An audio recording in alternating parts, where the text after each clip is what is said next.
Azərbaycanın Avroviziya mahnı müsabiqəsində təqdim etdiyi musiqi parçası keyfiyyət baxımından digər ölkələrdən geri qalmırdı.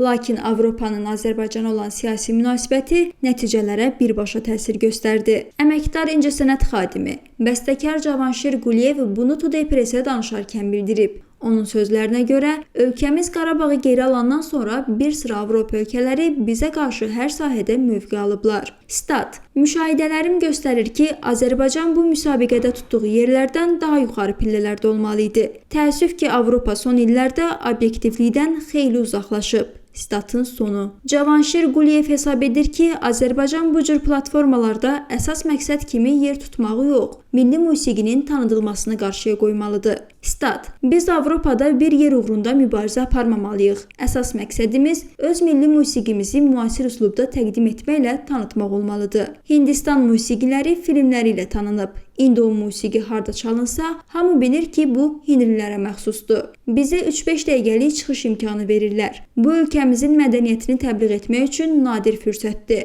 Lakin biz bu fürsətdən lazımınca istifadə edə bilmirik. Təəssüf ki, baş bilənlər bu yol ilə getmədi. Avropalılara bənzəməyə çalışdıq. Nəticədə öz sifətimizi itirdik. Siyasi səbəblər də üst-üstə gələndə bizi kənara atdılar. Statın sonu. Xalq artisti, bəstəkar Faiq Sücəddinov da Cavanşir Quliyevin fikirlərini təsdiqləyib. O Today Press açıqlamasında bildirib ki, Avroviziyanın yarımfinal mərhələsində xallar izləyicilər tərəfindən verilsə, finala çıxmaq şansımız yüksək olardı. Stat: Təmsilçilərimizin çıxışı çox xoşuma gəldi. Orada Azərbaycan elementləri, xüsusilə sazda ifa çox yaxşı idi. Təəssüflər olsun ki, Avroviziyanın öz qanunları var. Azərbaycan təmsilçilərinin ifası o səsə layiq deyildi. Statın sonu.